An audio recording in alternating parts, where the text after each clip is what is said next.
Where's Taylor Swift when you need her? You've got a great choice of patterns that are free.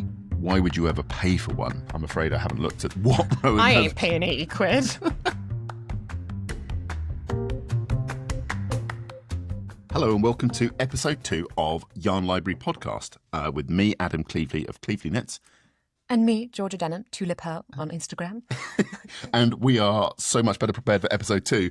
But episode 2 is all about pattern design. And we wanted to talk about pattern design as one of the themes in our podcast at some point. Yeah. But there's been some news in the last 24 hours, which we feel merits bringing this up the episode order. Yeah. So I was on my way over, about to head over to Adam's this morning. So I've sort of deliberately not done any kind of deep dive on my way over here. So Adam is going to fill us in. So I was quite surprised by this, and it's a neat segue into pattern design in general, but someone on TikTok pointed out to me that, or they said to me that the patterns in the Game of Wool are being released by Rowan, and that Rowan are not paying anything to the designers. And at first that felt like a rumor to me. But I started looking around for evidence of it. The person didn't get back to me quite yet. But then someone pointed out that it is on the Rowan on the Rowan release themselves on their Instagram page. So I went to have a look, and I can read it out to you. And Georgia, you haven't heard this yet. No, I haven't. And I just feel like, why? I'm super curious to know in what world or in what way, what method of delivery. So please, yeah. So here we go. So a yarn story, who you might know, that's quite a big account down in the southwest of the UK. It's a beautiful, beautiful yarn shop. But a yarn story asked Rowan Yarns, are the contestants whose designs are being sold in the bundles being compensated? So if you don't know, the designs for the tank tops that some of the contestants designed on the Game of Wool, within 24, 48 hours were published by Rowan Designs as kits. They're selling those kits for between £80 and £140, I think. I didn't look that far at it. Like I just thought, oh great, okay, they're selling some patterns, and you see the Rowan yarn on the show, and I thought, oh yeah, product placement, funny. No. They're making serious cash about it. I mean, the price range is because they're size inclusive. So if you're buying a small, that is only £80. Okay. As we know, yarn can be expensive if you choose to make it. Anyway, so a yarn story asked, are the contestants being compensated? A couple of people piled in saying, I'd love to know this as well. Rowan Yarns were quite quick to respond and said, hi, a yarn story.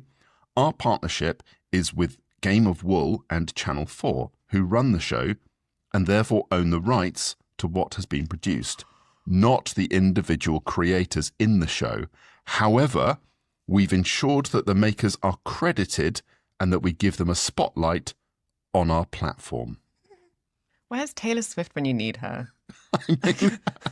I say that if you're not aware, like her re-records being representative of the fact that she didn't own the masters to her. Okay, well, good that they responded to the comments, I suppose, and gave us transparency, but like. Absolutely, but I will say a lot of people and some big accounts. Knit Pearl Girl has jumped in and co-signed that the thread, and a lot of people have jumped in to say things like, and I'm going to read out something from Scottnet here. I think that many of us feel that designers deserve a lot more than just accreditation, as the Game of Wool is aiming to broaden the appeal of knitting amongst a wider audience. Compensating the designers appropriately would help them to develop their talents and spread the word. More people piling in. Thank you for articulating what many of us wanted to know. And someone pointing out quite succinctly, nah, this sucks.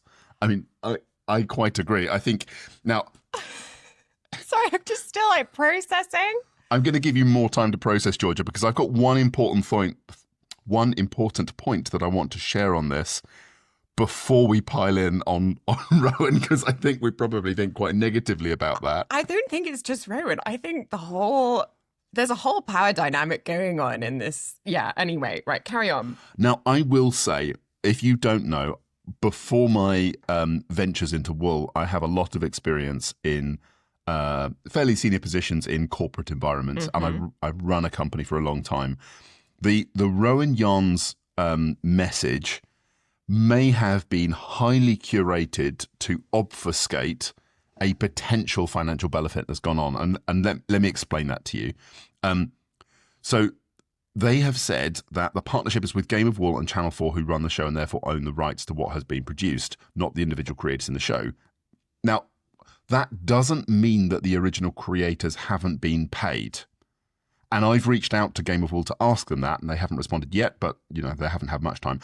But it could be that because they've got a partnership with Game of Wool and Channel 4, they've bought those patent rights from Game of Wool and Channel 4. Yep. Now, the question really is, for me, what had Game of Wool and Channel 4 That's what I was thinking. done with the rights? Because, yes, I completely understand the contestants having assigned their rights to Game of Wool and Channel 4 or the production company and all the rest of that. I get that. But the question is, how then have those rights been transferred, or have they been transferred to the underlying designers? Because it could well be that the designers have been or are being compensated in a monetary way. Now, I guess so. That is my corporate reading on this, using years of how I would bend and twist PR in order to potentially try and obfuscate something else that's going on. Yeah. But I mean, the fundamental truth is here. Rowan Yarns are selling are able to. They have obviously bought the rights to a lot of advertising on the show, because we see their yarns on the show, and now they are just running away with. Maybe that's cruel, but they are just able to sell those patterns. Where they are saying that they are giving accreditation, and I mean that's the thing that really hurts, right? Well, you've got exposure, and therefore that is compensation in itself. There are other contexts where exposure is not a good thing, and I think that maybe we need to also reconsider exposure in this context as well. Yeah, we can come on to that though. But I mean, as a patent designer, you've released patents. What are your, how are you, if you were in the same position? I mean, that's the difficult thing for me. I'm thinking like, okay, you get onto Game of War, you're all happy and excited, then you get presented with this contract and you really, really want to be on the show. But then you read the fine print and it says, okay, they're going to have the rights to anything that you create and any of your patents. So if one of them happened to basically design a Sophie scarf, for example, on the show, does that mean that those rights are, they've got a hit, and they've got a hit pattern, everyone loves it, everyone's knitting it, and then they're never going to see any kind of compensation from that? Well, you say no compensation from it, Georgia, but obviously they've got exposure. How could I forget? Aside, I mean, this is a really tricky point, because I think as a contestant, I looked at the profiles of the contestants obviously before the show started, and a lot of the contestants, certainly on social media, were they had a few hundred followers. They're not for the most part, they're not rock stars of the knitting world. We haven't got a Stephen West yet. Exactly, and they're not Stephen West, for example, turning up. Yeah. So I guess part of it as a contestant is that you are looking for an opportunity to be. To be launched, and you're probably looking for exposure as well as the fun in being involved in it. So when I'm thinking about whether someone on that show has the choice and the power to be able to sell their pattern independently, or how that works. I mean, from a business perspective, you'll be familiar with non-compete clauses and things, but you might not be familiar with specific makeup brands where that's been a really big thing. So I'm thinking of Bobbi Brown makeup. Bobbi Brown's an amazing makeup artist, very much been around for a long time. And her brand was a part of, or sold early on to a big company, maybe Estee Lauder, don't quote me, one of the big sort of conglomerates. And she launched her Jones Road brand. She'd left the actual Bobbi Brown brand, even though she was Bobbi Brown, quite a long time ago, I think. And then she launched Jones Road on the day that her non-compete clause ended. I'm pretty sure it was on the day. I remember reading an article about it, and it's great. It's great makeup. It's super, goes along with her sort of original view, which was very much kind of on the go makeup, quick and easy makeup, enhancing your natural features. And Jones Road's become super, super popular. But there was a period of time where she was just really, really waiting for that clause, that thing that she'd signed away, that ultimately gave her a lot of money. So I have seen this so many times in business myself, where so I've been responsible for being part of teams that have bought other companies, or where my business itself has bought other companies, and absolutely you see that with founders, and founders are often tied in for a period of time. And then something significant changes after that, and Yeah. that's it's fair enough. And maybe that's exactly what's happening with the game of wool here. That there are designers where they are locked in for a period of time, Yeah. and maybe they're exclusive with Rowan for a while, and then the patterns will come Yeah. out. So I don't, I am a bit outraged. I don't like the idea that.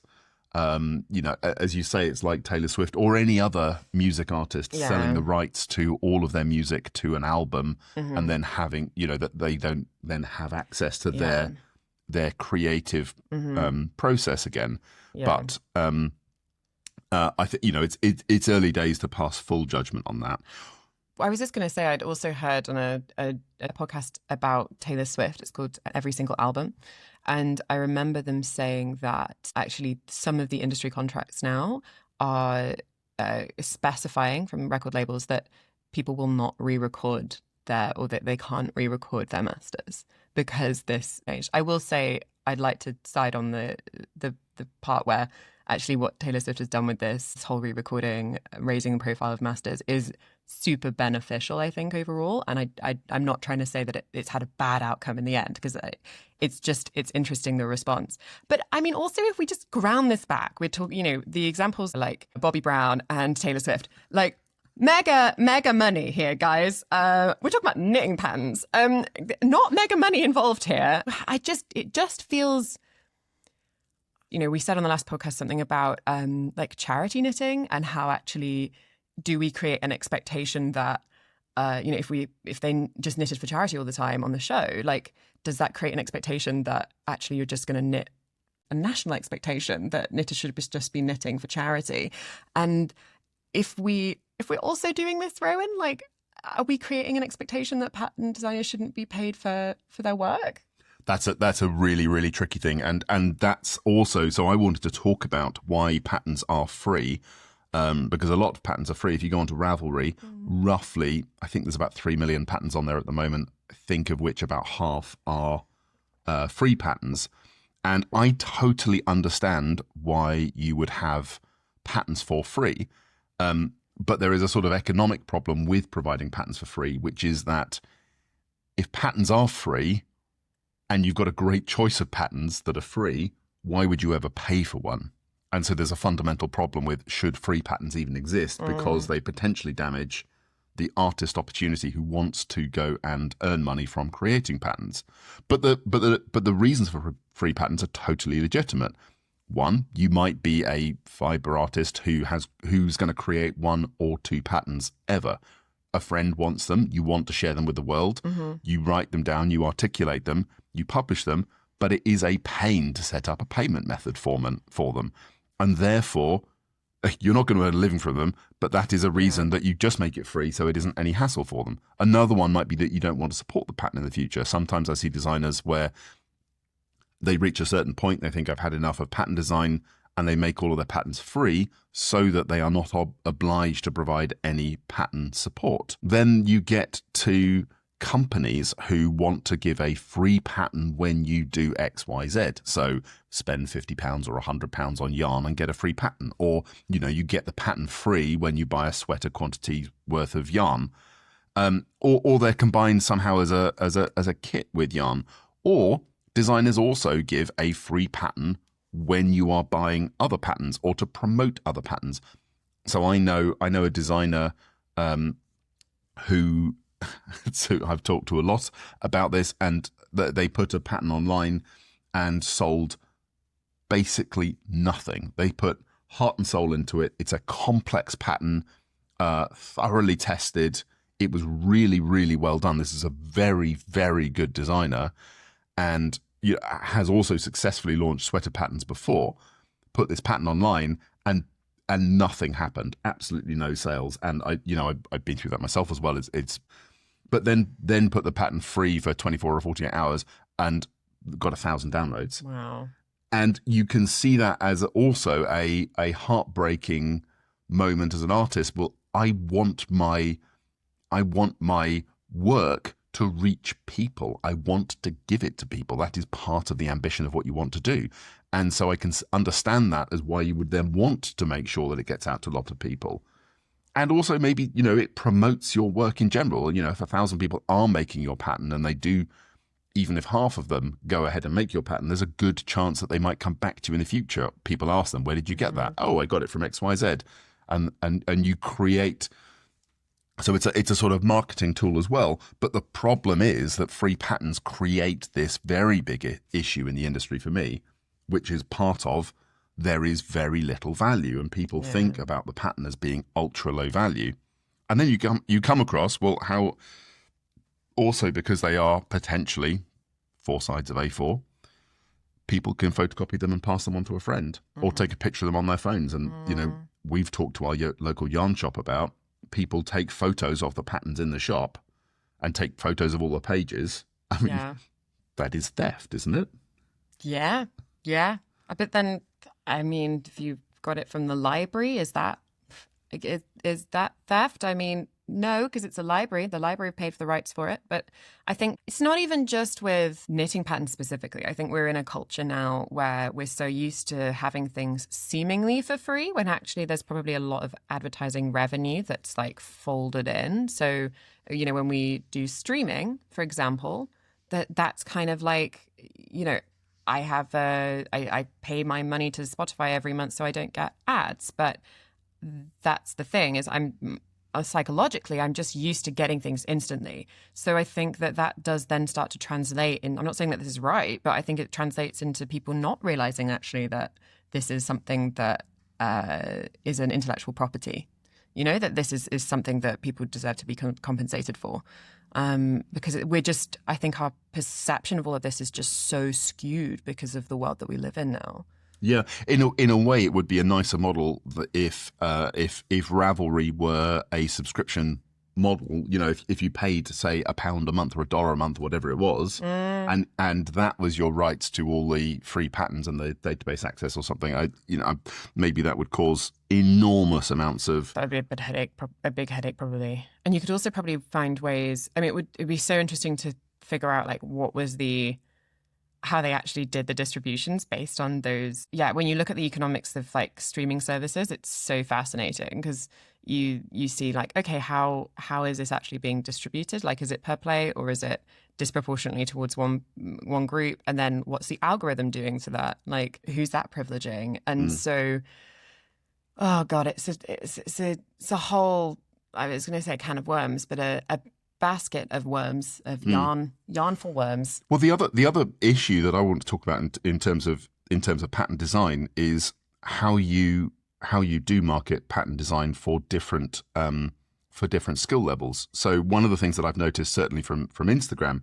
where I share techniques and how-to videos, I absolutely see that the simpler techniques I do tend to get much bigger reach, much bigger audience, much more likely to go viral than when I do extremely complex stuff.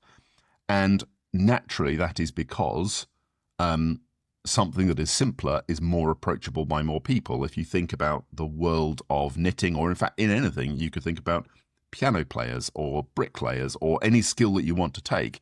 There are going to be loads of people that can do it at a more amateur level. And as you go through to higher and higher levels of skill, there are going to be beginner level, yeah. As you go through a higher level of skill, there are fewer people that have stuck with the process, that have put the hours in, that have gone to that very expert level. So when you come to thinking about patterns, in terms of the market size that you've got to be able to sell a pattern into, you're going to have a very big market if you've got a very basic pattern out. And if you're going to have an expert level pattern, that is going to typically be done by many, many fewer people. It's going to be a much smaller market. Now, I've got a really big problem there because, and it just so happens you're wearing a Sophie scarf today. Hello. Because the Sophie scarf is a wonderful example there. Yeah. Because most expert knitters And I would think that you are absolutely a good enough knitter, Georgia, to be able to knit that without the pattern. So, right, I kind of almost wanted to pull you up on something around the idea of like when you were saying before about skill and like people who've put in the hours and put in the time. I think that, and this is something that comes up a lot in my research, and we've had chats about it before as well. I think that craft as a definition kind of sometimes assumes that there is a pursuit of mastery and a pursuit of building skills and of carrying on toward like that's ultimately the goal. It's like a friend of mine was a medical student once and said to me, oh, well, basically everyone's aiming to be a consultant, but that's not really true. And I don't think that everyone who knits, everyone who's listening to this podcast, some people don't actually see that as a thing that they want to do. Like it's not a goal for it. So I don't always think that like beginner friendly patterns or Sophie scarf patterns, I don't think that the Sophie scarf being as popular as it is completely indicative of just lots of beginner people who have not put in the time to develop the skill. I think it's also a choice that sometimes people, don't want to figure it out, which is kind of my perspective. Like maybe you'd figure out in a different way. Maybe you just want to, maybe your knitting is downtime. Maybe you're knitting, you've got a million one other things going on and you don't knit super complex stuff. I remember recently I was talking to you about two-color brioche and you seemed a little bit taken aback that I'd like never done brioche.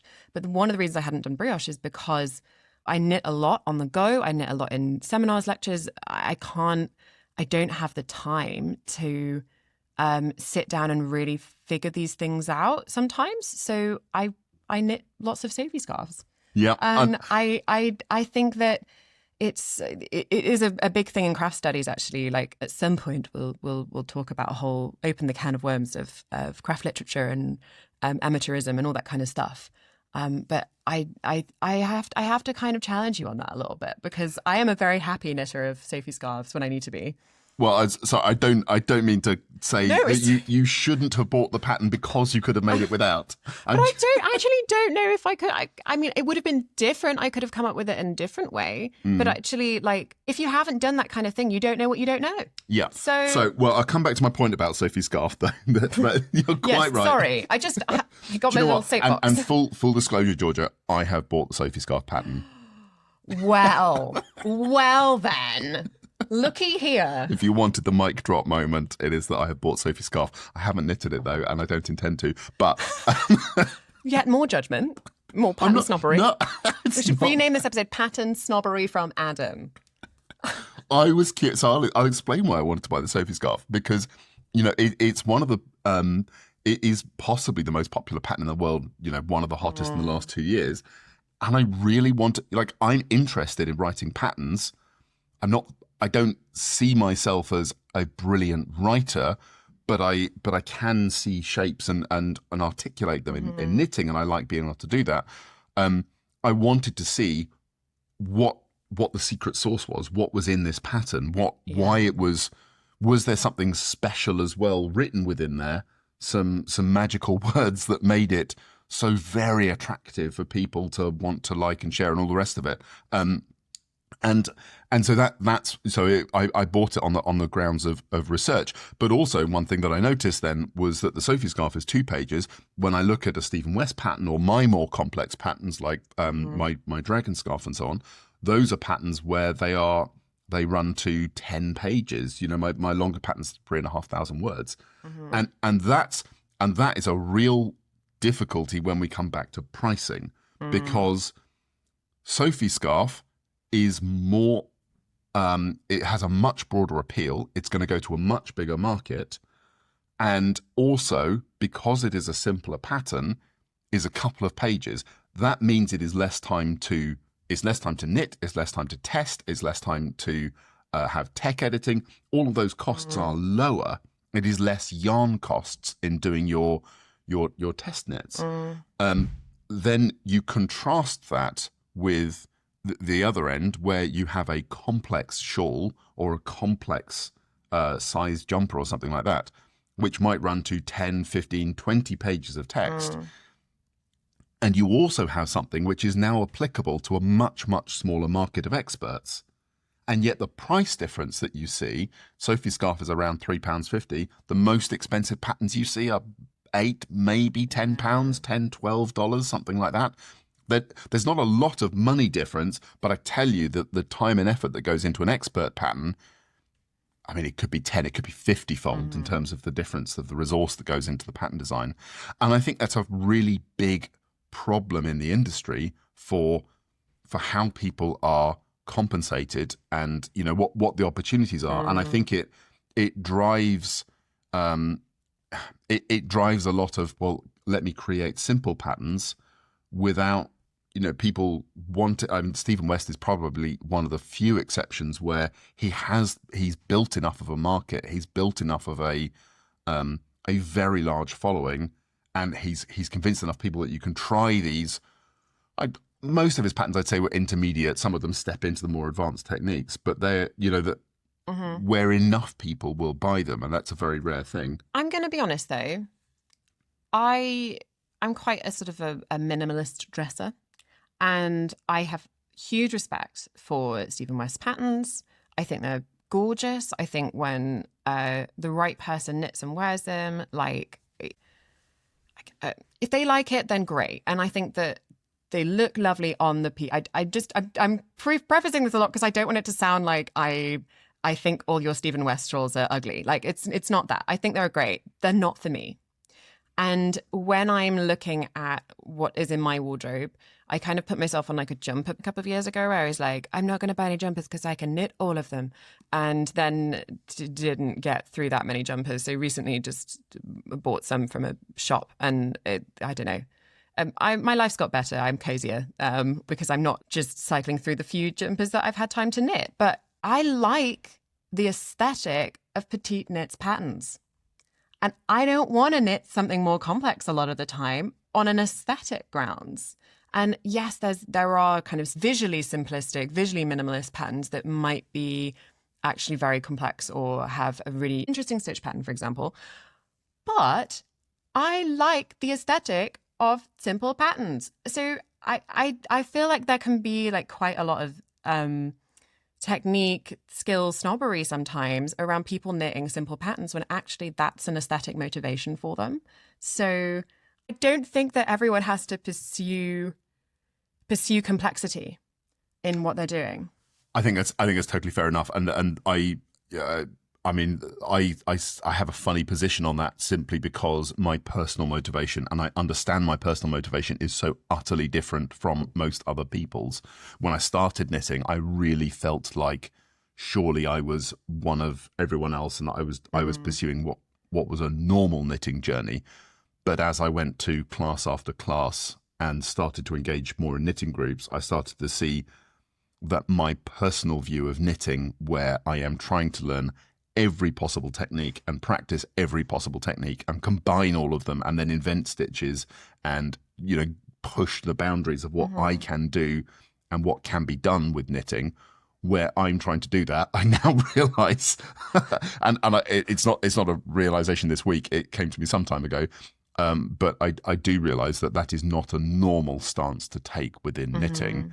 And I do get that. At least not intentionally. I think I have ambitions for developing skills of knowing how to do things. But I think if I made that my primary goal and then I knew that my life was not set up for that to be the case because I've got other things to do, then I'd just be down on myself all the time for not actually pursuing this like expert level of skill. And so I do get where you're coming from. And I don't want to cast myself as someone who's not wanting to try new things or just wants to stay in her lane. But I think that as a result of the kind of relationship I have to knitting and the opportunities I have to knit, you're not always going to see more complex things that I'm knitting because I just simply don't have the time. Maybe in the future when I'm not doing a PhD and running myself into the ground, then maybe I'll be able to branch out and actually really fall in love with those kinds of things. And maybe you'll see me in a Stephen West shawl where actually I've kind of got to a point where like part of the attraction for that is that I've made this really detailed thing and that brought on my skill level that it kind of expresses all of this skill that I have developed. I mean, I think that's one of the central and beautiful things about knitting, crochet, and crafts and that sort of art area is that there is a basic fundamental which allows you to do something very productive and very constructive. You know, in knitting, you need to know how to cast on and knit, and you can make a scarf. I mean, you have to know how to cast off as well, but Funny story about that. but you can create something quite constructive with the most basic and fundamental thing. And it's the same with crochet. You know, once you can get it going, once you can make a chain, and then you can build from that, you can create objects of significant complexity. You can make fabric, and fabric is a flexible and usable item. And that's, you know, that's where you come back to this, you know, when I think about knitting and the sort of market for patterns, that's why you have, because a lot of people do it for the meditative practice, for the just doing something because it is a constructive or meditative, or, you know, something to do with my hands. Something to do with your hands. You want to work with a particular yarn that you like the colour or texture of. And so that is the sort of the mass, I don't mean mass market to sound like in any way derogatory. Like that is where most people sit with knitting. And it's also an element about, it's a very woman dominated craft, and like generally speaking within society in terms of actual time or time available to people to knit, women statistically will have maybe less time to engage with things like that. So you might see a different kind of emphasis or different focus depending on different seasons of people's lives in how they're working. It's a whole amazing thing actually in craft studies of how do you define craft, because if you just defined craft as inherently a pursuit of mastery, and there's a guy called Richard Sennett who wrote a book called The Craftsman who really kind of instinctively advocates for it, and then you read it and it sounds like it's a very like pithy romantic book about being a craftsperson. Then there are other academics who've actually kind of responded to that and said, yeah, but if you define it by, okay, being a craftsperson is always being in a pursuit of skill. And there's an amazing paper by a woman called Alana Kant, and she said that it excludes people who are maybe professionals. Then for all kinds of socioeconomic reasons or cultural reasons, they don't want to pursue an excellence or an expert level of skill. And if you were to define craft by the former, you'd exclude people. I mean, look at craft and well-being. If you think of the pursuit of mastery or the pursuit of excellence as a defining characteristic of craft, where are we when we're thinking about craft and disability? Where are we when we're thinking about craft and people's health? So, yeah, I mean, we didn't expect to get in a bit of a debate today, did we? Yeah, we were supposed to be having a debate with Rowan. With Rowan, yeah. I mean, we can take it back there because there's one other thing about those patterns which was pointed out, and again, I mean, this points to what is the meta purpose of Game of Wool and why should it exist as a show, and is one of its core purposes to show us what can be done and to broaden the reach of knitting. And so I came across this other interesting point on the Rowan patterns online, and thank you for all the comments on Instagram, but someone pointed out that Rowan selling these patterns looks like it is a beginner-friendly pattern. And should Rowan be trying to do beginner-friendly patterns, and particularly Holger is going to come up a lot in our conversations, I think. But if you look at his pattern, which they didn't go into in detail on the show, but you can see there is a twisted rib at every stage, and he's, you know, the decreases that he's done. Okay, a knit two together isn't too hard. A slip slip knit is one level up from that, but he's got center double decreases in the twisted rib on the V-neck. That's definitely not beginner level. Are people going to buy these kits and then think, get really put off by knitting? Well, exactly. So that's, I guess that's the worry that they. I hope that, I mean, the different patterns have different complexities embedded within them, but it's a nice example there of where Holger's finished garment looks very elegant, Mm-hmm. and it's relatively simple looking, and part of the success of, I think, of that as a garment is that it really does look amazing from amazing and simple, but when you look at the details of it, it Mm-hmm. absolutely isn't simple. And he's Mm. got that the fine details within it are also not, they're not beginner friendly. And I haven't looked. I'm afraid I haven't looked at the what Rowan I have. ain't paying 80 quid. Yeah, that's Do it's you a, want to pay 80 quid research, like with the Sophie scarf? I don't think Do you want to? I'm not going to legitimately expense that. No. I would love to experiment and see what I could knit, whether I could knit that in 12 hours. I really thought when Game War was going to come out, I genuinely thought I was going to be doing Mm-hmm. the challenges, but where do I find 12 hours this week? It's Well, brutal. there's the question. I'm also just going to quickly be looking at my phone because I wonder whether um, Game of Wool, they saw my post. They've seen my question an hour ago, but they haven't come back. So I imagine I've upset someone there. Sorry about that, Game of Wool. Oopsie. Is there anything else we wanted to say about selling patterns? I mean, I was going to ask you lots of questions about this in music, Georgia, because that's also your field of expertise Yeah. as a composer. But what's the similarity between? Well, generally people don't get very well paid for things unless you're like Hans Zimmer. I mean, that's an overstatement. So when you're kind of growing as a composer, and I'm saying this with the awareness that composer is a very broad term, and however someone wants to identify as a person who writes music, makes music, I'm including all kinds of people in that. So I did an undergrad in composition in Birmingham, at a music college, and you write as part of your degree for a lot of different ensembles that gives you a kind of a learning experience, right?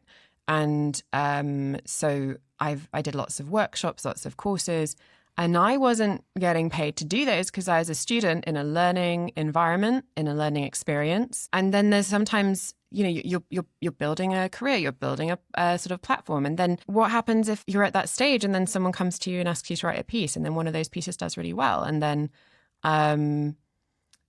you're in a very different phase of your life where you might agree to something and not get paid. But to be honest, there's so little money kind of rolling around in the new music field that people don't tend to get paid for their music. And I'm at a point now where I have been paid for things, but it feels like there's a big disconnect when you're a younger composer and when you're an established composer in your like 40s and 50s. So the Musicians Union provides a sort of a list of different rates that you could expect to be paid for a composition, and they're kind of based on different instrumental numbers, different groups. If it's got a keyboard included, and it doesn't scale in exactly a sort of a linear way.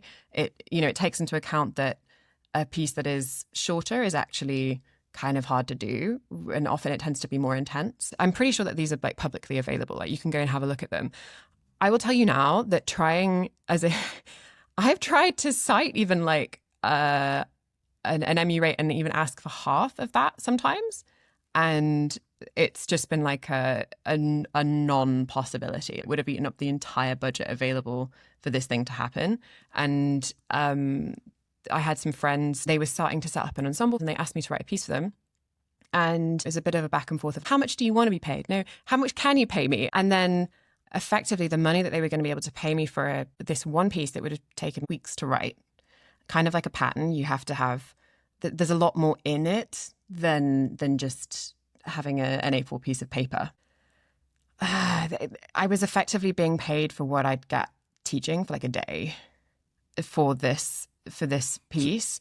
And it was like, I knew that they wanted to pay me more, but I think there is a disconnect sometimes even for musicians who look at what a composer does and they equate it to a day of playing their instrument, when actually if you write 4 minutes music or 5 minutes music, that's a long time. And I do think that it's having an interesting effect on musicians where people are getting maybe looser about the way that they write music. I know I've been guilty of it at points where I feel like I've been stretching out the music I've been writing, and it's become really slow and moody and temperate, because actually it's really hard to write intense music. And it's hard to write fast music. It's hard to write detailed music. I recently did a workshop with an orchestra in the UK, and I really took on a challenge with that. I decided to push myself stylistically, aesthetically, kind of like knitting or designing a pattern for something that was super, super complex. And it was so hard. It was like the hardest thing I've ever done. And I did not get paid for that. I mean, that's where it comes back to just being it comes back to very much passion projects. I mean, I'll tell you specifically about the economics of my patterns very briefly.